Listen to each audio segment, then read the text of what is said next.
Hi guys! Welcome back to my YouTube channel. My name is Michelle Tan, and if bago ka lang dito sa channel ko, please don't forget to subscribe and click the notification bell para kung may mga bagong videos ako, man-notified ka.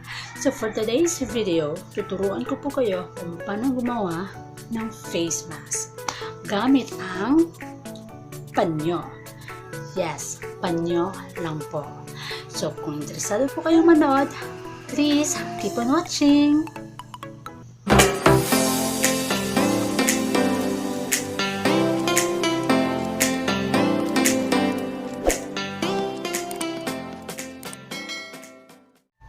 So alam nyo naman 'di ba guys na nagkakaubusan talaga ngayon ng face mask. Kahit sa ibang bansa nagkakaubusan na. Dito kahit sa pharmacy, sa mall, wala na talaga kayong masyadong makikita na surgical mask. Meron akong nababasa sa Facebook na nagbebenta ng mga mask, pero guys sobrang mahal. Dati nasa 150 or 200 plus lang yun, pero ngayon guys pumalo na siya sa 1,000 pesos. Sobrang mahal. Kaya ngayon gusto ko kayong turuan kung paano gumawa ng mask gamit lang ang mga panyo ninyo sa bahay. Naman hindi na kayo gumastos ng malaki. So kailangan nyo lang is panyo, dalawang garter, at foam. Ito ang magsisilbing filter ninyo. Pwede tissue, pero ito lang yung ginamit ko. Actually, sa bra ko nga ito. So,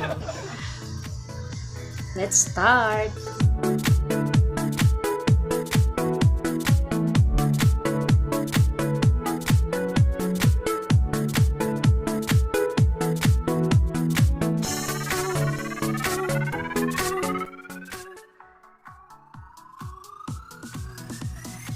First, tupiin nyo lang ng ganito.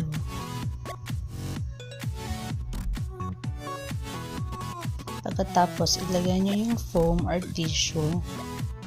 Ito yung magsisilbing filter ninyo. Tapos, tupiin ulit.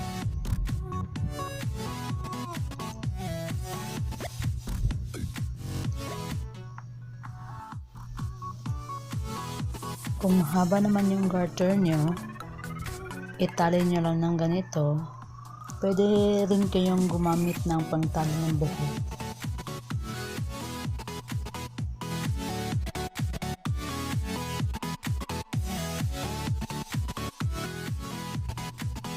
Pagkatapos ilagay nyo ng ganito.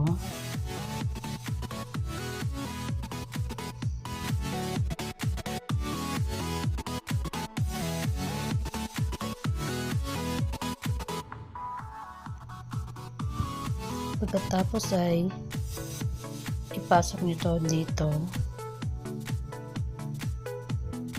Ayusin nyo ng maigi. Ayan. Tapos na. Ito na guys. Ito na ang ating face mask. Ganyan lang siya guys. Diba? Sobrang dali lang niya at hindi nyo na kailangan pang gumastos ng malaki para lang makabili ng mask. Ito lang, sapat na. So, try natin.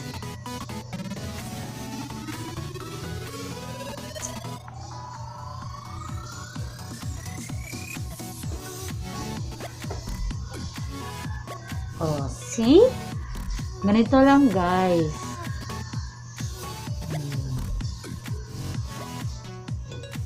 May face mask na kayo.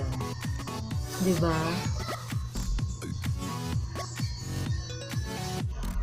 So, ganun lang kadali gumawa ng face mask guys. Kaya, gumawa na din kayo. Pero, ang mapapayo ko lang talaga sa inyo, kung wala naman po kayong importanteng lakad, huwag na lang po kayong pumunta sa mga malls o kahit sa mga matataong lugar para po iwas virus. So, that's it for today. Kung nagustuhan niyo po yung video ko, please don't forget to like, share, and subscribe. Thank you for watching!